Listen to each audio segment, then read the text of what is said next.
आपल्या सगळ्यांची सुद्धा मी धन्यवाद व्यक्त करतोय की आपण एवढ्या सकाळी म्हणजे 6:30 वाजता वेगवेगळ्या जिल्ह्यातून इथे हजर झालात. सोबतच आतापर्यंत आपण आपल्या वेगवेगळ्या शंका प्रश्न या ठिकाणी उपस्थित केले आणि त्याच प्रश्नाच्या आधारे आता आपण पुढे जाऊ. तुम्ही इथे कशासाठी आलात? तर विना नांगरणीची शेती बघण्यासाठी. म्हणजे आता विनोद या ठिकाणी मागच्या 10 वर्षापासून नांगरणी करत नाही. नांगरणी केल्यानंतर नांगरणी कशासाठी करतो आपण काय सांगतो? म्हणजे पहिलं शेळके साहेब उत्तर येते जमिनीत भुसभुशीत करण्यासाठी. मग आता मला सांगा, तुम्ही जमिनीत भुसभुशीत करण्यासाठी नांगरणी करता, तुम्ही ज्या ठिकाणी बसलेला हाताने उकरा बरं, हाताने उकरा. जिथे जिथे पाहिजे तुम्ही असं ज्यांना ज्यांना वाटते तुम्ही ज्या ठिकाणी आहात असं उकरत जा. म्हणजे आता मी तुमच्या समोर इथं हात टाकतो, आता हे असा असा जर मी करत गेलो म्हणजे असा, आता माझा हात तर आता मी नोकरी करणारा आलाय, तुमच्या एवढा कडक नाही, तरी पण माझा हात जेवढा पाहिजे असा चाललाय आणि हळूहळू जर म्हटलं तर एक एक एक एक एक एक ढेकूल असं हाताने काढता येतं. म्हणजे याचा अर्थ ही जमीन नरम झाली. म्हणजे बिना नांगरणीची जमीन मी असं म्हणतोय की जास्त भुसभुशीत होते, जे आता आपल्या सगळ्या समोर आहे. दुसरा प्रश्न येते की नांगरणी कशासाठी करतो? तर काही जणांनी म्हटलं की तण वाढते, तणाचा नायनाट करण्यासाठी आम्ही नांगरणी करतो. शेळके साहेबांनी मग जसं सांगितलं, एकदा तण तर कोणत्याही जमिनीत येते. तण असं नाहीये की तुम्ही धुरा जाळला आणि सगळं तणाचं बी संपून टाकलं म्हणजे तण गायब होईल का? नाही. तुम्ही किती सोलरायझेशन जरी केलं, जाळून जरी टाकलं, धुऱ्याला काळे धुरे केले, बी नाही तिथं असं वाटते, पण तिथे तण येते. आता जेव्हा तुमची या जमिनीत तण राहते आणि जमीन नांगरली तर ते बी कुठं जाते? काही बी वर राहते, काही बी मध्ये राहते आणि काही बी खाली राहते. तणाचं बी असं आपल्या बियासारखं नाही आहे, लवकर सडत नाही, त्याच्यात शक्ती जास्त आहे. मग ते शेळके साहेब सांगितलं की वरचं बी पाणी पडलं की उगवलं, पाणी हळूहळू खाली गेलं की मधलं बी उगवलं. किती टप्प्यात उगवत असेल ते? जेवढे त्याचे टप्पे जेवढं खाली गेलं त्याप्रमाणे. आता सांगा, या जमिनीवर पडलेलं तणाचं बी कुठं पडत असेल? वरच. याला जर पाणी भेटलं तर काय होईल? पहिले निघणार. मग आता या जमिनीमध्ये पहिले निघाल्यानंतर डायरेक्ट आता विनोदनं मग जर सांगितलं की जेव्हा आता पाऊस येतोय हे शेत हिरवगार होतं याचं पूर्ण. जसंही हिरवगार झालं तर त्याला कोणतीही वखराची पाळी नाही, डायरेक्ट तणनाशक मारतोय. आता तणनाशक तुम्ही नांगरणीची शेती करतात, तुम्ही वापरणं बंद केलं का? तुम्ही तरी तणनाशक वापरतात. मग इथे पण आपण तणनाशक वापरतोय. पहिलं जे नाजूक तण राहतं हिरवगार झालेलं ते सहजतेनं हे होतं. इव्हन आपल्याला दिसते की ज्याला वासनवेल म्हणतो ना, आता काही काही ठिकाणी दिसतात, ते सुद्धा पावसाळ्यात जेव्हा पाणी पडतं चांगले गच्च होतात, ते पण मरून जाते. म्हणजे आणि ते जसं आज फवारणी केली तणनाशकाची, उद्या दुसऱ्याच दिवशी या शेतामध्ये पेरणी होते किंवा टप्प्याटप्प्याने पेरणी होते. ही पेरणी करताना आता विनोदकडे जवळपास 12-13 एकर जमीन तो स्वतः सांभाळतो. इथं सगळ्या शेतातली पेरणी तो एकटाच करतो टोकन यंत्रानं. या जमिनीमध्ये टोकन यंत्र आणलं का इथं? घेऊन आहे ना. या जमिनीमध्ये आता सुद्धा जर पेरतो म्हटलं तर टोकन यंत्र चालतं. म्हणजे एवढी जमजमीन भुसभुशीत आहे. आपण प्रॅक्टिकल करून बघू, म्हणजे तुम्हाला दिसेल. इथून इथपर्यंत जर मी टोकन यंत्र चालून दाखवलं तर बी वर दिसत नाही, बी पूर्णपणे खाली राहतं. म्हणजे आपण पहिले काय सांगतो की नांगरणी कशासाठी करतो? तर जमिनीमध्ये पाणी मुरावं. आता या जमिनीमध्ये भुसभुशीतपणा एवढा आहे की पहिलं दुसरं पाणी बाहेरच पडत नाही आणि थोडंफार पडायला लागलं तर आता जलतारे पण केलेले आहेत. म्हणजे प्रत्येक आउटलेटवर जलताऱ्यामध्ये पाणी मुरते. दुसरं एक असं दिसतंय की या शेतामध्ये आता मागच्या वर्षीचा खूप मोठा पावसाळा होता. या शेतामध्ये एवढाही पावसा असून कोणत्याही कान्याकोपऱ्यात सुद्धा पाणी साचलेलं कधीच राहिलं नाही. म्हणजे याचा अर्थ काय? पाणी तर पडलं तर ते पाणी सगळं मुरलं या ठिकाणी. म्हणजे एवढी सचित्रता या जमिनीची तयार झालेली आहे. म्हणजे एक गोष्ट आपल्या लक्षात आली असेल की या जमिनीत पाणी चांगल्या प्रकारे मुरत असल्यामुळे पाण्यासोबत वाहून जाणारी जी माती आहे, झीज होण्याचं जे प्रमाण आहे हे एकदम कमी आहे. सोबतच जे काय पाणी वाहून जातं ते वाहून जात असताना याला अडथळे आहेत. पिकाचे अवशेष आहेत, तणाची मुळं आहेत, काळी कचरा आहे आणि त्यामुळे या जमिनीतून त्या पाण्यासोबत गाळ फारसा वाहून जात नाही आणि त्यामुळे या जमिनीची सुपीकता वाढत आहे. म्हणजे विद्यापीठाचे शास्त्रज्ञ सांगतात किंवा तज्ज्ञ सांगतात, जर जमीन नांगरली तर आपल्या जमिनीतून 14 ते 20 टन सुपीक माती दरवर्षी पाण्यासोबत वाहून जाते आणि आपल्याला माहित पण पडत नाही. जमिनीवरचा एक चांगला उत्पादक थर जो आहे तो निघून जातो. पण या जमिनीमध्ये मात्र काय होत आहे, ही सगळी माती इथं अडून राहते आणि कदाचित हे अडून राहिल्यामुळेच आपल्याला दिसते, मग जसं मी आपल्याला उकरायला लावलं, जी जमिनीची सुपीकता वाढलेली दिसते त्याचं खरं कारण हे पण आहे. म्हणजे बाहेरून खत नाही, पण इथं जे निसर्ग खत निर्माण करतं ते खत वाहून जात नाही, सुपीक माती वाहून जात नाही. त्यामुळे इथं उत्पादन इतरांसारखंच येतं, रासायनिक खत न देता. नाही हे असं असतं की ही काळ्या मातीची जमीन आहे. काळ्या मातीच्या जमिनीमध्ये मी कितीही शेणखत टाकलं, कितीही ऑर्गॅनिक मॅटर टाकलं, पण जर तिला पाणी त्या जमिनीमधलं कमी झालं तर ती उलणार म्हणजे उलणार. म्हणजे ती जमीन खराब आहे असं नाहीये. ही पण जमीन खाली उरलेली आहे. हे वर थोडा मध्ये पाऊस आला होता ना एकदा, म्हणून ते थोडस भेगा बुजत आल्या. पण भेगा ह्या भेगा कुठपर्यंत असतील, तर ह्या भेगा मुरुमापर्यंत आहेत. म्हणजे मुरुम जोपर्यंत लागत नाही तोपर्यंत ते भेग अशी गेलेली आहे मोठी. आता जेव्हा पहिला दुसरा पाऊस येतो, या नागरिकीच्या शेतामध्ये असं वाटतं की खूप पाणी साचलं, त्यांना अळवलं, आता ते मुरत असेल. तुम्हाला दिसेल नागरिकीच्या आपण पेरायला जातो, खाली परत खरखर लागते. या जमिनीमध्ये मात्र गच्च पाणी पिते, त्या मुरुमापर्यंत पाणी जाते. कारण इथलं पाणी इथंही असं दिसते की आपल्याला पाणी पडून राहिलं, तिथं हे दिसतं एखाद्या ठिकाणी वाहत एका भेगेमध्ये चाललंय. म्हणजे पहिलं दुसरं पाणी तर मुरुमामध्ये चांगलं झालं जातं. दुसरं, पेरणीसाठी आता अवघड नाही आपल्याला. विनोद एकदा करेल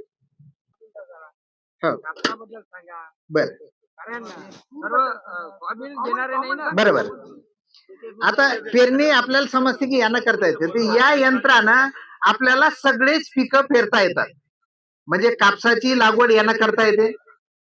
याच्यामध्ये सगळ्याच अरेंजमेंट आहे, तुम्हाला पाहिजे ते अंतर ठेवता येते. एकदा घ्यायचं म्हणजे आता आपण समजू की हे पेरणी योग्य शेत आहे. तुम्ही आपण नांगरणी त्याच्यासाठी करतो ना.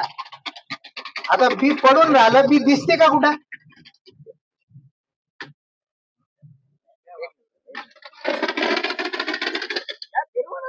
असं फिर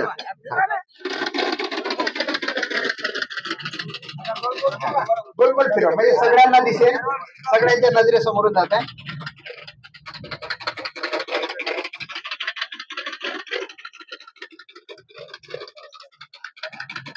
मला आता पेरणी योग्यच फक्त आपल्याला जमीन पाहिजे भुसभुशीत पेरण्यासाठी. आता इथे पेरता येतं म्हणजे पेरणीचा प्रॉब्लेम नाही आहे, तणाचा हे झालेला आहे, नंतर पाण्याचा झालेला आहे. आणखीन कोणता प्रश्न होता पुढचा? राईट. काळ्या जमिनीत तुम्ही सांगितलंय की भेगा पडते, नांगरणी करावा का? तर काळ्या जमिनीचा स्वभाव आहे, काळ्या जमिनीची भेग ही 10-10 फुटापर्यंतही राहू शकते. तर भेगा पडणे म्हणजे जमीन खराब आहे असं नाही आहे.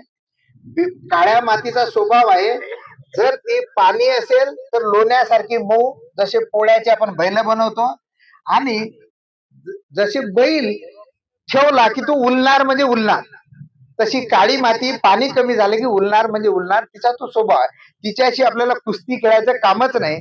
तुमची किती जमीन कडक असू द्या, काय भेगा पडू द्या, पहिलं दुसरं पाणी आलं तुमच्या भेगा काय, मग त्याला नांगरण्याचा काही प्रश्नच नाही. दुसरं काय नाही.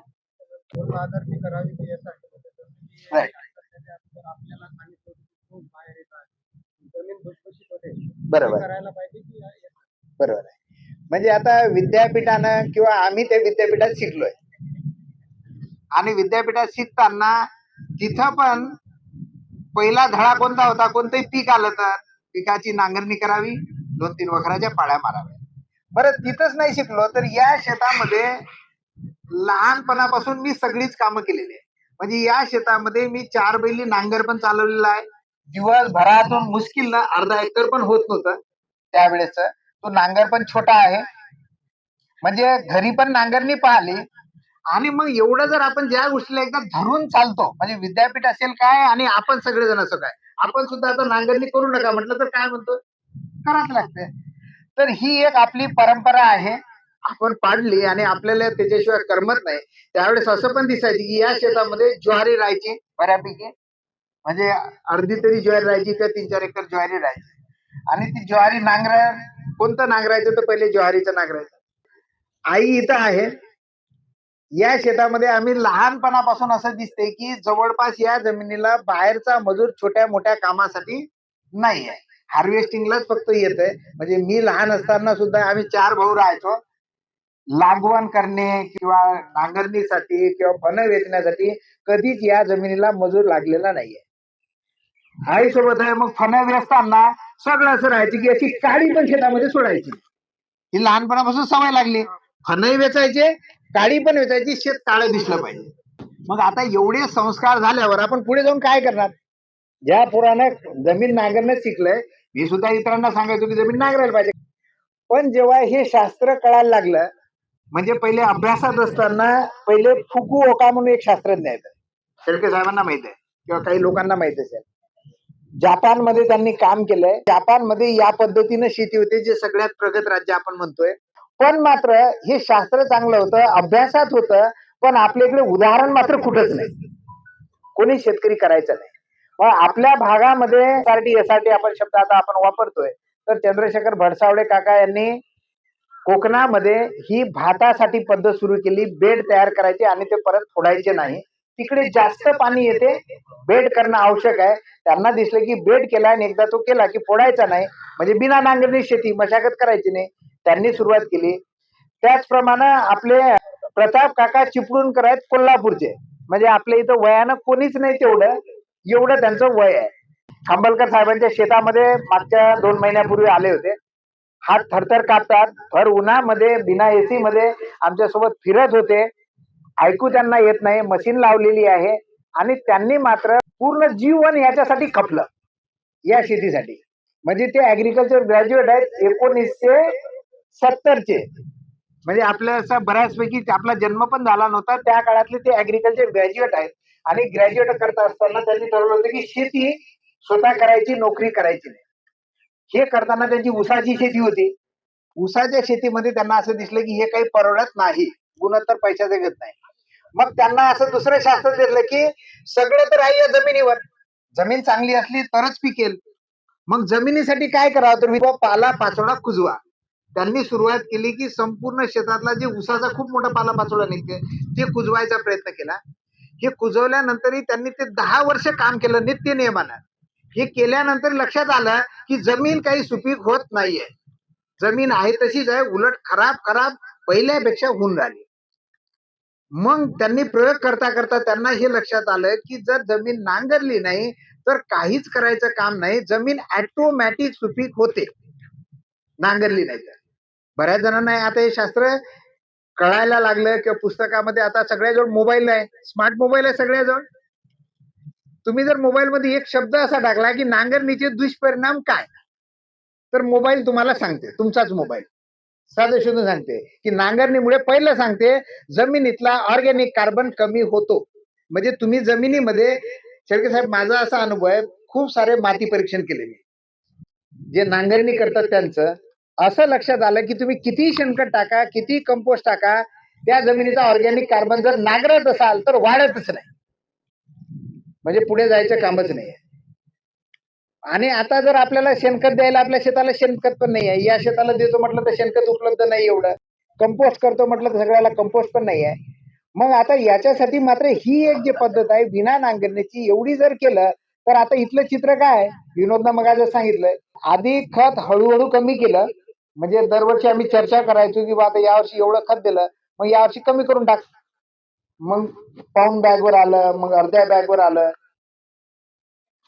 आता इथं आपल्याजवळ दुकानदार पण आहेत. आता तुम्ही पाहिलं, आता 2 वर्ष दिवसला खत आणताना, म्हणजे या जमिनीत आता त्यांना 2 वर्षापासून खत आणणं बंद केलं. आता उत्पन्नाचं काय, कुठे आहे हरचंद बापू? इकडे, म्हणजे इथं सोंगणारे पण या ना इकडे, माझ्या समोर आहे. म्हणजे सोयाबीन जोपर्यंत सोंगत नाही तोपर्यंत सारखं सारखं वाटतं आपल्याला, पण आता हे सोंगणार आहे. तुमचा अनुभव काय आहे इथला? एकमेकांचं काम करतो, हरभरा असो सोयाबीन असो, सोबत एकही झाडाला बुरशी दिसत नाही, काहीच नाही. मालही आपल्यासारखाच आहे. बर उत्पादन इतरांच्या मानाने कमी आहे की जास्त आहे? सर्व सारखंच आहे सरासरी, किंवा बर. जास्त आहे पण कमी नाही. बर म्हणजे उत्पादन कमी नाही, कमी नाही. इतरां एवढंच आहे किंवा एक पोतं शिल्लक आहे. शिल्लक आहे. म्हणजे मग आपल्याला काय पाहिजे?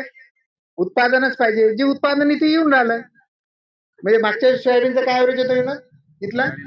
9.5 क्विंटल सोयाबीन पिकलं आणि त्यानंतर हरभऱ्याचे 9. म्हणजे आता हे गावातले पण आहेत आणि आपण पण जवळचे बरेच जण शेतकरी आहेत. यानं उत्पादन आपलं वाढतं. आता हे वाढण्यामागे कारण काय त्याला, हे सगळ्या माग तर एक गोष्ट समजून घ्यायला लागेल आपल्याला की याचा सगळा जो आत्मा आहे ते आपली जमीन. आणि जमीन म्हणजे काय, शेळके साहेबांना चांगल्या प्रकारे माहित आहे की जमीन म्हणजे ज्या जमिनीमध्ये 50% फक्त माती आहे. म्हणजे आता जे तुम्ही बसले नाही तर ज्या जमिनीमध्ये 50% हे मिनरल्स किंवा माती आपण म्हणतोय किंवा ऑर्गॅनिक मॅटर, त्यामधलं 25% त्या जमिनीमध्ये पोकळी आहे आणि 25% जेव्हा पाणी आलं तर पाणी साचून राहील एवढी कॅपॅसिटी आहे. हे जर जमीन असेल तर ती सगळ्यात सुपीक, पिकाला ऑटोमॅटिक अन्नद्रव्य उपलब्ध करून देते. आणि तशा प्रकारे ते जे स्ट्रक्चर आहे त्याला स्ट्रक्चर म्हणतो आपण इंग्लिशच्या भाषेमध्ये. हे स्ट्रक्चर निर्माण करण्याचं काम मनुष्य करू शकत नाही, माणसाच्यानं हे शक्य नाही. हे फक्त काम कोण करतं तर जमिनीतले जीव जंतू किंवा मायक्रो फ्लोरा फौना किंवा हे तण पिकाची मुळं. आता आपण त्याच्यासाठी काय करायला लागेल, मग त्यांना काम करू देण्यासाठी आपण त्यांना हलवत नाहीये. या जमिनी खालच्या कोणत्याच गोष्टीला आपण हलवत नाही. त्याच्यामुळे या पिकाची मुळं जमिनीमध्ये राहून राहिली, डिस्टर्ब होत नाहीये. या जमिनीला वरून न हलवल्यामुळे अनेक जीव जंतू आपल्या खाली आहेतच आहे. त्यांना न हलवल्यामुळे ते इकडून तिकडून भेगा पाडतायत, छिद्र पाडतायत, कुठेतरी जात आहेत. त्यांचं काम चालू आहे, पोकळ्या निर्माण करतायत, गांडुळे सुद्धा जमिनीमध्ये राहत आहेत खाली गेलेले. त्यांचे सुद्धा छिद्र आहेत, गोल असताना ते वर असतील, छिद्र मात्र कायम आहेत, त्याच्यातून पाणी मुरत राहते आणि या जमिनीमध्ये ती सुपीकता जी आपल्याला पाहिजे ती मेंटेन होते. आता जर आपण दुसऱ्या एखादी कडक जमीन आहे तिथली जर एखादी थोम उचलतो म्हटलं, आता तुम्ही तुमच्या आजूबाजूचं असं करू शकता, जर अशी गवताची थोम आहे एका दमानं न उचलता थोडी अशी जर उचलली, किती हळूवारपणे येते. अशी आल्यानंतर याच्या आजूबाजूची जी माती आहे ही दिसायला कडक आहे, जे नांगरलेली जमीन आहे त्याच्यातलं एखादं ढेकूल काढा आणि यातलं ढेकूल काढा, यातलं काय होणार आहे, नरम पण होऊन राहिलं आणि किती एकदम भुसभुशीत पण, म्हणजे वर पेरणी योग्य थर आहे. तर हे अशा प्रकारे जर ते आपण तिथंच राहू दिलं तर याचा त्रास पण काही होत नाही, फक्त दिसायला गदळ दिसतं, आपली पेरणी होऊन जाते. आपल्याला पाहिजे असते उत्पादन, तर हे उत्पादन पण या जमिनीमध्ये चांगलं भेटतं. आणखीन कोणता प्रश्न होता? हळद आणि तूर होतं एक काय पहिले तुरीपासून. आता तुरीमध्ये पण आपल्याला दिसते की तूर पीक आहे आणि बेडवर गेले तर आपल्याला काढायचं आहे. आता खांबलकर साहेबांच्या शेतामध्ये मी गेलो होतो, तर तुमची तूर उभी आहे, काही अडचण नाही पेरणी करायला, उभे झाड आहेत. काही जणांचं असू शकतं की भारी जमीन आहे आणि पुन्हा तूर हिरवी होऊ शकते किंवा आता हिरवी असेल, एखाद्या जमिनीमध्ये राहते तसं भारी जर असेल, आता मोडून घेतली असेल, बर, तर ते तशी हिरवी असली तर त्याच्यावर आपण तणनाशक जेव्हा पहिलं मारू तर ती सगळी मरते, कुजायला लागते, म्हणजे तिचा पुढच्या सीझन मध्ये त्रास होत नाही.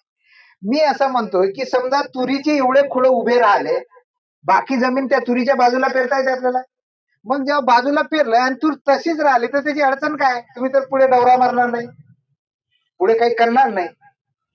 तर आपल्याला दिसेल तसं जरी ठेवलं तरी काही हरकत नाहीये. पाणी पडेल तर त्यांना पाणी अळणार आहे, पाणी हळूहळू जाणार आहे. त्याला जसं आता एक काळी जरी पाण्याच्या मध्ये आली तर आपल्याला दिसते की गाळ साचते. आता या शेतामध्ये जसं पाणी जाते गाळ तिथल्या तिथं साचते, इथला गाळ तिथं जात नाही, तसं त्याही शेतामध्ये होणार आहे. दुसरं गव्हाचं पण आपलं राहते की गहू आता काढायचा, कोणी रोटाटर मारू का काय करू, पण मी म्हणतो गहूही तुमचा एवढाला आहे त्या ठिकाणी सगळा सुकलेला आहे, तुम्हाला पेरायचं त्या गव्हाच्या मध्ये टोकन यंत्रणा. एकदा जर सोयाबीन वर आलं तर ते तसं राहिलं तर काय फरक पडला, आपल्याला ते पण त्या ठिकाणी करता येते. याच्यामध्ये सगळ्यात महत्वाचं आहे की जसं चिपळूण काकांचा अभ्यास आहे, ते असं म्हणतात की वरचं आहे ना, एखाद्या टाइमला गहू एखाद्यानं जाळला तरी चालेल, आपण म्हणतो ना की जाळू नका, काळी कचरा वगैरे, कोण भाऊ ते म्हणतात वरचं जाळलं तरी चालेल, पण खालचा गहू काही जळत नाही, मुळा काही जळत नाही. खरं महत्वाचं खालचं आहे. जे जमिनीला गव्हाची थोंब तुम्ही उचलून बघा, या गवतासारखीच होते. जसं हे आता आम्ही बघा उखललं असं, हे असं, हे किती जणांना धरून आहे एवढं सतत. गव्हाची थोंब याच्यापेक्षा मातीला धरून राहते, ते गाळ वाहू देत नाही, जमिनीला तिथे सुपीक धरते. आणि खरं खत हे मुळच देतात, वरच्या पाल्यानं फारसं खत होत नाही, त्या शेताची सुपीकता वाढत नाही किती कंपोस्ट केलं तर. आता हे सगळं करताना तुरीचं खोड असो, याचे मुळ असो, हे जेवढे जास्त दिवस सुकेल तेवढं आपल्यासाठी चांगलं आहे. जे लवकर कुजतं ते लगेच हवेत मिसळून पण जातं. म्हणजे आता निसर्गाचे तज्ज्ञ आहेत, प्राध्यापक आहेत आपल्या जवळ इथं. ऑर्गॅनिक कार्बनचा गुणधर्म असा आहे, कोण भाऊ आता तुम्हालाही माहित आहे, ऑर्गॅनिक कार्बन तयार झाल्यानंतर तो जर एक्सपोज झाला, म्हणजे आपण नांगरणीनं त्याला हे करतोय, तर हवेमध्ये ऑक्सिजनच्या संपर्कात आला की कार्बन डायऑक्साईड बनून हवेमध्ये चालला जातो. म्हणजे तुम्ही एवढी सगळी मेहनत घेतली ती वाया गेली. आपल्याला ऑक्सिजन कार्बन जास्तही नाही पाहिजे, आपल्याला कंटिन्युअस सप्लाय पाहिजे, हळूहळू पाहिजे, म्हणजे एका दमानं जेवायचं नाहीये. आता या जमिनीमध्ये जे कशाचे खोड असेल, तणाचं असेल, पिकाचं असेल, ते कुजायला खूप वेळ लागतो, त्याला आपण मोडत नाही, मोडलेलं लवकर कुजते, ते ऍज इट इज आहे. तुरीचं खोड कुजायला 3-3, 4-4 वर्ष सुद्धा लागते खालचं, लवकर कुजत नाही, पाण्यात असू नये, कारण त्याला तुम्ही मोडत नाहीये. ती जेवढा जास्त वेळ कुजायला वेळ लागते तेवढा ऑर्गॅनिक कार्बन हळूहळू बाहेर पडते, तो हळूहळू बाहेर पडला की पिकाला उपलब्ध होते. आता हे सगळं करताना परत प्रश्न होते की जसं विनोद करतोय तर बाबांचा विरोध आहे, जसं नंदू आहेत का, नंदू लुंगे आहेत आमची शेजारी इथं, हे पलीकडले शेत, ते विनोदचे मित्र आहेत. विनोदचं पाहता पाहता त्यांनी असं काय ठरवलं की आता मी पण असं करणार, मी असं करणार. आणि मी काल तिकडून येत होतो, काय म्हटलं नंदू, आणि नंदूच्या शेतामध्ये ट्रॅक्टर चालू होता. त्यांना विचारलं की हे असं का, नाही बाबा ऐकूच नाही राहिले, ते भांडण होऊन राहिलं. काय, ये इकडे सांगा, ये इकडे. म्हणजे तुमचं आता वय किती विनोद? एवढं किती वय आहे? आता समजा साधारण 45-46 वर्ष. 45-46 वर्षाचा शेतकरी म्हणजे सगळ्यात चांगला शेतकरी, म्हणजे अंगात ताकद आहे, बुद्धीनं ताकद आहे, सगळे आहे ते. असा सारखा शेतकरी सुद्धा विनोदचं पाहतो, विनोदचं उत्पादन कमी येतं का जास्त येतं? सरासरी सारखंच आहे. सारखंच आहे. खर्च विनोदचा कमी आहे का तुझा जास्त आहे? विनोदचा कमी आहे, माझा जास्त आहे. म्हणजे विनोदचा नांगरणीचा खर्च कमी झाला, फंटीवरचा कमी खर्च झाला, अजून एखादी पास मारल तो खर्च कमी झाला, परत टोकन यंत्रणा पेरणी होते तर अर्धच बियाणं लागते तो खर्च कमी झाला, परत रासायनिक खतावरचा खर्च कमी झाला, आणि उत्पादन जास्तच आहे. जास्त. म्हणजे यांना पटलं हे कसं करायचं, पण हे पटून सुद्धा आता काय परिस्थिती आली, वडील काय वयाचे आहेत? वडील आता 60-65 वर्षाचे आहे. 65 नाही, जास्त आहे, बाबांच्याच वयाचे आहेत समजा, बाबा 70 वर्ष. 70 वर्षाचे आहे. म्हणजे आपण सगळ्यांनी लहानपणापासून नांगरणी ऐकली ना. शेत जर आपल्याला जर त्यातला काळी कचरा त्यामध्ये दिसत असेल, काही खराब गोष्टी त्यामध्ये दिसते, तर आपल्याला ते काढल्याशिवाय होतच नाही, जसं यांना झालंय. म्हणजे हे फक्त लॉजिकली पटवून करण्यासारखी गोष्ट नाही. जसं मी तुरीचे कुंट आपल्याला म्हटले, कदाचित ऐकताना बरं वाटेल, पण तुम्ही तुमच्या शेतामध्ये गेल्यानंतर तुम्हाला वाटेल हे कटकटच आहे, हे काढावंच लागते. म्हणजे याही शेतामध्ये तुरीचे कुंट पहिले होते, विनोदला म्हणायचे की राहू दे, म्हणजे मी नाही आलो तरी मग विनोदला काय छोटा काहीतरी तेवढ्याच पुरतं मारायचं, कुंट काढूनच टाकायचे, कारण कुंट अडचण वाटतात.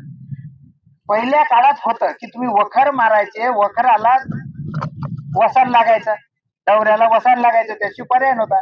तणाला तुम्हाला तणनाशक नव्हते, डवरे महत्वाचे होते, आणि त्याच्यामध्ये हे सगळ्या गोष्टी अडकायचं, त्रास व्हायचा, म्हणून ठीक आहे. पण आता तर मात्र आपण ते करत नाहीये. तुम्ही तुमच्या शेतामध्ये 1-2 एकरावर हा प्रयोग करा, त्यानुसार पुढे जा. हे प्रत्येक शेतानुसार मी सांगतोय, परिस्थिती वेगवेगळी राहू शकते. इथं केलं म्हणजे सगळीकडे असं होईल असं नाही. एक शेतकऱ्याला प्रश्न आलता की बरेच जण आपली टोकन पद्धत करत असतील, पण सगळे बेडवर आहे आणि बेडवर टोकन करताना कोणती अडचण नाही, सरळ सरळ आपल्याला ते दात दिसते. पण इथं कसं करावं? तर एक आता बरेचसे शेतकरी सुरुवातीला ती पण आणणार असतील, एक्सपर्ट असतील, ते सव्वा टाकताना सव्वा म्हणजे सव्वा राहायचा त्याचा, जसं आपलं एक अंतर असेल त्याच पद्धतीचा सव्वा राहायचा, बस तीच पद्धत ही टोकन पद्धतीची. आता मी डेमो करून दाखवतो तुम्हाला का माझी पत्नी इथं आहे. आता बरेच जणांना वाटते की टोकन म्हणाले सोपे आहे पण कधी करा वेगळं. 12 एकर क्षेत्र आहे बा टोकन यंत्राने कधी करावं आपल्याला माहिती आहे एक पेरणी चालू झाली की रात्री पेरल 2 वाजता पेरते कोणी 2 दिवसावर झालं ही पद्धत राहते पण मी तो काही अडचण नाही आपण थोडं लेट झालं इकडे पाऊस झाल्यानंतर आपण पेरणी आज करा 5 दिवसानं करा या टोकन यंत्राला कशाची भीती नाही पाऊस नाही आला तरी नाही जास्त आला तरी नाही आपलं धडपत नाही काही नाही मी आता एक 2.5 एकर कमीत कमी एका दिवशी एका टोकन एकरानं 2.5 एकर करतो आम्ही जर पती मिळवतो 5 एकर एका दिवशी पेरू शकतो आणि काही मोठी गोष्ट नाही आता तुम्हाला डेमो म्हणतात डेमो करून दाखवतो तुम्ही जर एखाद्याला तंबाखूची सवय असेल तंबाखू कोण अंदाजे घेते अंदाजे घोटे अंदाजे खाते ते काही त्याचं प्रमाण आहे का तसं याची रेकॉर्ड जर घुसाल तुम्ही आतमध्ये तर तुम्हाला काहीच नाही वाटणार ते सवा म्हणजे सवा वाटत तुम्ही आता माझ्या रोड पट्टी जरी बांधली की तिथं अंदाजे तरी मी आणू शकतो कारण मी त्याची घुसलो मला त्याची माहिती कळली आणि ते कोणत्या गोष्टी रेकॉर्ड आतमध्ये गेलो काही भारी नाही तुम्हाला वाटलं ते कार्यक्रम आपला असल्यानंतर आपण एक तुम्हाला तासाच्या हिशोबाने डेमो करून दाखवू म्हणजे तास पण काढता येतात. पुढचा प्रश्न होता मशागत न केल्यामुळे जीवाणू जिवंत राहतात का? तर आपल्या सगळ्यांना माहिती आहे की जमीन म्हणजे जिवंतच असायला पाहिजे.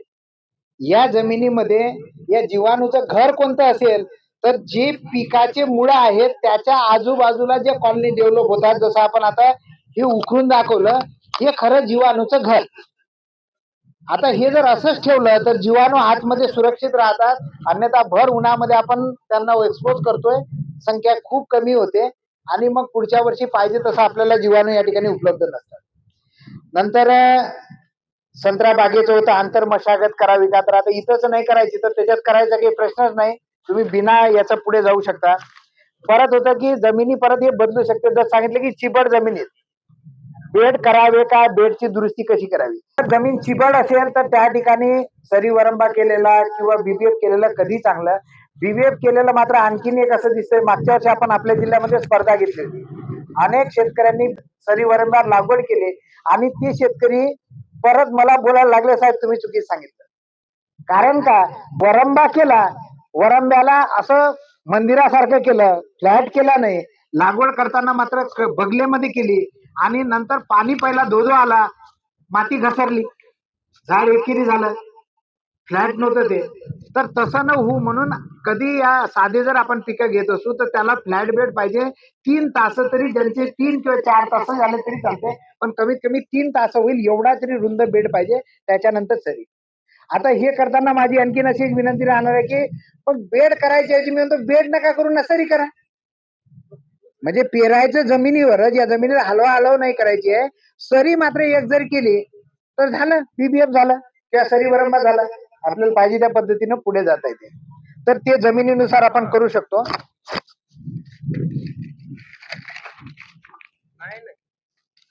उताराची जमीन आहे तिथे घेता येईल का तर उताराच्या जमिनीमध्ये पण बेड पाहिजे तर तुमच्या जमिनीत पाणी मुरत नसेल काढून द्यायचं असेल उताराच्या दिशेनं करा किंवा उतारा आडवे करत असाल कमी पाण्यासाठी म्हणून तरी त्याला उतार ठेवणं आवश्यक आहे. उतार जर नाही ठेवला पाणी जाण्यासाठी तर ते फुटतात आणि पाहिजे तसं तिथं होत नाहीये. कापूस तूर पिकात मशागत कशी करावी किंवा हळदसाठी पण म्हटलंय. आता हळद आपल्या सगळ्यांना माहिती आहे की पीक कुठलं आहे जमिनी खालचं. तुम्हाला आधी जरी नाही केलं तरी पीक काढण्यासाठी त्या जमिनीमध्ये जावंच लागणार आहे उकरावंच लागणार आहे. काही जमिनी खालची पीक आहे तर तिथं जमिनीची उलथापालथ थोडी होणार आहे पण आपण इथं काय म्हणतो की कमीत कमी मशागत करा जेणेकरून हे जीव जंतू किंवा इथलं स्ट्रक्चर निर्माण करण्याचं काम जे इथं चालतं ते होतं. कापसामध्ये आपण सांगतोय की कापसामध्ये मशागत करावंच लागते. पहिले होतं की मशागत करावंच लागते परंतु या पद्धतीनं सुद्धा कापसाची SRT घेणारे काही शेतकरी आहेत तुम्ही त्यांच्या शेतीला भेट घेऊ शकता. मी खांबलकर साहेबांचा नंबर देतो की यांच्याशी बरेच शेतकरी असे जुळलेले आहे हे काही SRTचे शेतकरी आहेत म्हणजे त्याप्रमाणे शेती शाळा पण त्यांच्या शेतावर घेतात जसं आता आपण इथं भेटलोय आणि कापसाचे पण शेतकरी आहेत प्रत्यक्ष त्या शेतामध्ये भेट जर दिली तर ते पण करता येते आपल्याला.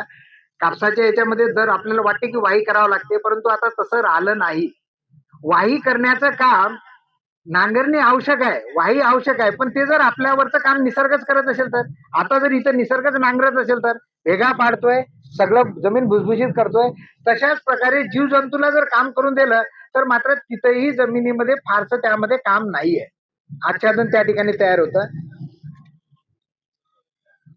SRT मध्ये बैल नाही चालेल का म्हणजे आता इथं बघा, जमीन आता इथली कशी विनोदकडे पण बैल नाही आहे, छोटा ट्रॅक्टर आहे, पण नांगरणी नाही, फंटी नाही, पेरणी याला आहे. पहिले हाताने कोळपणी इथं राहायची, ती पण फारशी करत नाही. आवश्यकता वाटलं तर एखाद्या ठिकाणी करायचं, तिथं कामच नाही आहे, फक्त वाहनासाठीच काम आहे. बैलगाडीला बांधायचं नाही इकडे तिकडे, दुसरं इथं काहीच करायचं काम नाही त्या ट्रॅक्टरनं. परत आहे अवशेष कुजवण्यासाठी काय करायचं, तर मी म्हणतोय जमिनीवरचं शेडके साहेब, मला असं पण जाणवलं म्हणजे या शेतकऱ्यांच्या भेटी घेतल्यानंतर, आपण म्हणतो की कुजवण्याची खूप घाई आहे आपल्याला. जमिनीत काळी कचरा आहे, मग याच्यावर डिकम्पोजर मारा, लवकर कुजल. मी म्हणतोय लवकर कुजू द्यायचं नाहीये आपल्याला, हे आच्छादन राहू द्यायचं आहे. निसर्गाची प्रक्रिया आहे, ती हळूहळू कुजे ना. हे अन्न मी तयार आता करून ठेवलं आणि ते पिकाला लागेल तेवढं घेईल, मला पुढच्याही सीझन मध्ये टिकवायचं आहे, तर ती हळूहळू कुजण्याची प्रक्रिया होईल. निसर्ग त्याचं काम करतो, ते आपण करू देतो. तणनाशकाचा जास्त वापर केल्यास परिणाम होतो का? नक्कीच. कोणतंही केमिकल म्हटलं की हे हानिकारक आहे, पण त्यातल्या त्यात सध्या रासायनिक आपण फवाराही करतो. रासायनिक खत जे वापरतो ना, मी म्हणेल त्या खतापेक्षा कमी आहे तणनाशक. रासायनिक खत जेवढा इम्पॅक्ट करतोय जमिनीतल्या जीव जंतूवर, तेवढा इम्पॅक्ट हे तणनाशक करत नाही, जे गावावर मारतो. तुम्हाला दिसेल की सिलेक्टेड तणनाशक आहे, एका पिकाला मारलेलं तणनाशक दुसऱ्या पिकात चालत नाही. काही सिलेक्टिव्ह आपण मारतो, म्हणजे त्याला समजते की याला मारायचं नाही, त्याला मारायचं नाही. तर आणि दुसरं एक दिसते की ग्लायफोसेट मारताना आपण काय सांगतो लोकांना, जमिनीवर फवारताना मागे मागे या. काय सांगतो, काय कारण असं? जमिनीवर जर ते पडलं समजा आणि तुमच्या पायानं जर गेलं, त्याचा परिणाम नाहीसा होतो त्या तणनाशकाचा. म्हणजे जमिनीच्या संपर्कात आलं तर त्याची पॉवर संपली, म्हणजे डिकम्पोजिशन त्याचं लवकर होतं. तरी मात्र मी म्हणेल की तणनाशक घातक आहेत, कारण ते विष आहे. पण आता मला सांगा, नांगरणी करता तरी तणनाशक मारता कोण शेतकरी आहे? फक्त पवन भाऊ सारखे आहेत काही जे आहेत, जे बिलकुल कोणतंच रसायन शेतीमध्ये वापरत नाही. पण आपण सगळेजण वापरतो, आपल्याला फायद्याची शेती करायची आहे. पण एक नक्की आहे की या शेतामध्ये आता तुम्ही पाहताय, तणांचा प्रादुर्भाव इतरांपेक्षा कमी दिसतो का? नांगरली नाही तरी असं काही हे होऊन गेलं का? नाही, याच्यामध्ये कमीच होत आहे. इतरांसारखं कदाचित तसंच दिसेल, तर तणांचा याच्यामध्ये होय होतो. सोयानंतर गव्हाचं आपण बोललो, उत्पादनात फरक पडतो का, तर ते पण लिहिलं की उत्पादनात आता तुम्ही पुरावे आहेत किंवा गावातले काही लोक इथं आहेत ते पण सांगतायत की इतरांपेक्षा जास्त उत्पादन नाही आलं, पण कमी मात्र येत नाही, उलट इतरांपेक्षा 1 क्विंटल शिल्लक पण येत. आता हे पुढे जात असताना हे काही एकदम जादूची छडी म्हणून याच्याकडे बघायचं नाही. बऱ्याच जणांना असं वाटतं की नवीन एखादी टेक्नॉलॉजी सापडली म्हणजे बस हे झालं, म्हणजे काहीच नाही करायचं, असं नाही. आपण शेती करतो म्हणजे मेहनत आली, म्हणजे मी जर सांगितलं की बाबा इथं आहेत, ते शेती करत असताना जेव्हा इथं शेती करायचो तर ते स्वतः शेतामध्ये पूर्ण वेळ राबवायचे, आई पूर्ण वेळ राबवायची, आम्ही 4 भाऊ होतो, 4ही भाऊ पूर्ण वेळ याच्यामध्ये राहायचो, सगळेच कामं. म्हणजे असे 4पैकी कोणीच असं नाही आहे की ज्यानं नांगरणी केली नाही, ज्यानं आगू हाकले नाही, ज्यानं तिपण हाकलली नाही, ज्यानं डवरे हाकलले नाही, ज्यानं बैल राखले नाही. प्रत्येक काम केलेलं आहे. म्हणजे शेतकरी म्हणाल तर मेहनत आहे. आता याला जर बगर मेहनतीची शेती म्हणत असाल तर हे पण चुकीचं आहे. इथं पण मेहनत लागणार, म्हणजे अधून मधून आहे. तुम्हाला काँग्रेस घर जर असं कमी दिसतंय, बाबा आता 78 वर्षाचे आहे, पण इथं आल्यानंतर जुन्या माणसाला करमत नाही. तण निघालेलं ते कुरू चालूच राहते, म्हणजे त्याच्यामुळे तण कमी होतं. म्हणजे खरा शेतकरी असेल तर तो काढतच राहतो ना, ही एक मेहनतच आहे. तर मेहनतीचं कोणती शेती मेहनतीशिवाय नाही, मेहनत आहे म्हणजे बिना मेहनतीची म्हणून शेती याकडे बघायचं नाहीये. पण मात्र हे केल्यानं जादूची कांडी जरी नाही आहे तरी आपला नांगरणीवरचा खर्च, फंटीवरचा खर्च, नंतर एखादी पास मारत त्याच्यावरचा खर्च आपला वाचतो, तणनाशक आपण मारतोय. याच्यामध्ये पेरणी करताना नांगरणीच्या शेतीपेक्षा हे टोकन यंत्र चांगल्या प्रकारे चालते. नांगरणीच्या शेतीमध्ये लगेच गोडे पकडते त्याला, कारण गोड वयाने चांगली पाहिजे, याच्यात लवकर वापसा येते, लवकर वयाने होते, म्हणजे ते पण सोपं झालं. आणि पहिलं पीक निघाल्यानंतर लगेच आपण पाणी देऊ शकतो, लगेच तणनाशक मारू शकतो आणि लगेच हरभरा पेरू शकतो. आता मॅक्झिमम आपल्या भागामध्ये कोणी ओलिताचा शेतकरी नाही, म्हणजे बारमाही आपण ओलीत करत नाही. बारमाही ओलितावाल्याला वाटू शकते की खूप तण निघतात. इथं आपलं 2-3 महिने जर असं शेत राहिलं तर सगळे तण वाढतात, आणि नाही वाढलं तुरीसारखे एखादं तर नाशक आपल्याला त्या ठिकाणी मारता येते. मग अशा कोरडो शेतकऱ्यांसाठी ही एक पद्धत आहे. या इथं निर्माण झालेली समजा किंवा केलेली एक डेमो आहे. अशी जर आपली जमीन असेल की सोयाबीन घेतोय, हेच घेतोय, तुरच घेतोय, साधे साधे पीक घेतोय, या पिकाला जेवढे अन्नद्रव्य पाहिजे या साध्या साध्या पिकाला तेवढी निर्माण करण्याची क्षमता या जमिनीमध्ये ही इथं होऊ शकतं. आता आणखीन याच्यावरचे तर प्रश्न आपले सगळे संपले. आपण आता या ठिकाणी थांबू इथं.